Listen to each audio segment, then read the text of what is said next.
September 11, 2001 is supposed to be the so-called beginning of the war on terror.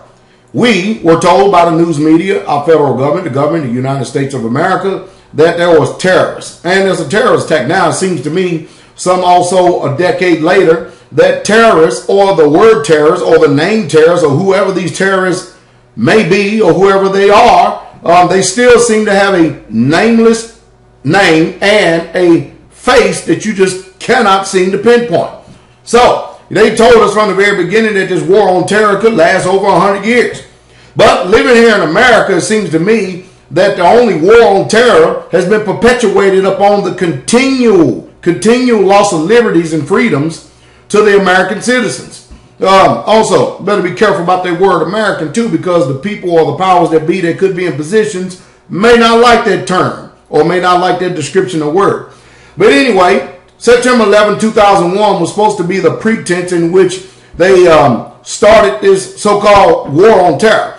And they fingered Osama bin Laden as the plot, the one who actually took down all of those buildings. Now, of course, you know, even at the time when we sitting there watching this take place over 10 years ago, or about 10 years ago, I did not believe what they said because I saw controlled demolitions. Of course, we live in a country where everybody has their opinion and everybody makes choices. And you pick and choose, whether it be political, religious, or anything that has to do with the government. You pretty much make choices. So I find it hard to believe anything that a country says once you have been woken up. And of course, you have to learn how to retrain your mind. In order to do that, you have to look at all the facts. You know, it's easy to talk about people like me and other people who have a voice of dissent. And is it not amazing that every time we question everything that goes on because all the facts are not laid out on the table and it's really truly not seen clear for us to be able to understand that we're always accused of being conspiracy theorists? How about the people who create the actual conspiracy themselves? How about they are the ones that are the conspiracy theorists? Or let's just say, in old-fashioned terms, liars. So you look at the pretense of World War I, World War II, Pearl Harbor, the Gulf of Tonkin, the Korean War, Vietnam, Grenada, Honduras, many other conflicts. And then we come to this point where we got a war on terror, with Iraq or Gulf War I, and then now we're in it too. It seems like nothing ever adds up at all, whatsoever at all. Seems like that there is truly a global agenda, especially a global move for propaganda, and we have more news media now saturating the airwaves, all to get the public opinion. Why? Because they don't want you to get any new ideas in your mind far as coming together as one and some type of uprising. And that's just the truth. But, you know, after all the lies that we have been told, including the John F. Kennedy assassination, and I can go on and on and on and on and on. How in the world do they expect us to believe anything that these people are saying? Well, I personally don't, because, you know, I've actually used the spirit of self-autonomy, and that's called independent thinking. And rather than being trained, I decided to educate myself. And when I started educating myself, things the way that was told to me, all of a sudden I found out, after, you know, really looking at these things, they're lies. So let's just follow that line of thinking. That means since we got Osama bin Laden and he was a terrorist, the first thing we do is we go bomb the hell out of Iraq, don't we? Take over a whole entire country that had nothing to do with the World Trade Centers. At least, you know, that's what they say. Going down.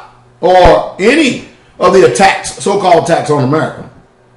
Now we're in Pakistan and Afghanistan, and Pakistani officials are definitely not cooperating, but yet they're being fed billions of dollars from a bankrupt country that's printing money out of thin air, just like there's no tomorrow. And these wars that just cost us so much money is just extraordinary. Along with, Congress never declared war against Iraq. Congress never declared war against Afghanistan, and Congress never declared war against Libya. Nevertheless, regardless of what Congress has said. It's just like our judicial system. What's the use of even having it if you're not going to even use the things for what it's for? So we're in wars on 3 fronts right now, plus many other skirmishes scattered all across this globe, and none of them has ever been declared a war by Congress because a president can't do it. That's why you have to go back and you have to educate yourself on the videos I made earlier, trying to give you understanding about the military-industrial complex, trying to give you a little bit of understanding so that it will shock your mind, so that you will go do the research and not do like a lot of people who are wrapped up in religion. Most of us, we just go and do things because our mom and daddy did it, or that's just the way things always been done. We have refused to question everything. We have refused to look into everything and to prove all things to see if it is so. And so we have a generation now that's sitting here right in front of our very eyes that is clean in their own eyes, but yet they're filthy. So now that we allegedly so-called have killed Osama bin Laden, then guess what? That means that the war on terror is over. That means all the troops, you can all come home now because there's no more terror threat. Isn't that right? But I'm going to tell you right now, that that's not the intent of this global agenda of the masses of these rulers, the tabernacles of Edom, and what they have planned. And that is the truth. No, they're not coming home. As a matter of fact, this is going to be used as a stepping stone to something greater. Let me tell you something. Let's put this in the crosshairs just like for what it really truly is and see it for what it is. I personally believe that Iran is next. I believe that there's a military built up over there from a bankrupt country that has actually got Iran in their sight, because I view everything from a biblical perspective. From a scriptural, historical perspective. Because I understand that when you don't understand history, you are destined to repeat the same mistakes of the past. And no doubt, we are definitely repeating the same mistakes of the past. Our economic policies is going down the same toboggan slide right on down into the eternal lake of fire, just like Rome did, because we're following the same policies. Our country is actually eroding at its very fabric and very fiber from the very seams, because of the immorality and the spiritual bankruptcy and the moral degradation that's going on amongst the people in this country. We can't even think right because we're dysfunctional in our homes, we're dysfunctional in our schools, we're dysfunctional in our own mind because we're drugged up, just like George Orwell 1984 says. And of course, many of these statements that I make, many of you have no clue, no unearthly idea what I'm talking about. And I sound like a space alien to some of you, or some whacked out pastor way out in the living country somewhere who has no idea what's going on. Well, the truth is, I do know what's going on very, very well. More so than many of you. That's why I give the instructions to turn off that TV and start getting your sources from reliable news sources. And that's independent sources. There's no news source out there that can be trusted. It's all propaganda. And the reason being, they have to get the masses of the minds of the people. Because once they can continue to keep on deceiving you, such as religion does. You understand? The greatest religion that there is in the world? They got people believing in Christmas, Easter, and Sunday, and they all use the Bible, and none of them can be proved by that book. There's a religion on this earth that makes its own laws, statutes, and commandments. It does what it want to do. And so, the same way with government. So, since we so-called allegedly got Osama bin Laden, that means we can bring all the troops out of Afghan, we can bring everybody home from Iraq, and we can pull back from Libya, and especially so-called the new Middle East. But the truth is, what's going on is we have nation rising up against nation and kingdom against kingdom. And we have nations that are in cahoots right now. And the truth is, we actually have what you'll call a global war that is going on. First of all, number one, on the economic front. All this bullet flying and missile flying and blowing up stuff, this is all a sideshow and a prelude to the great war that is soon to come.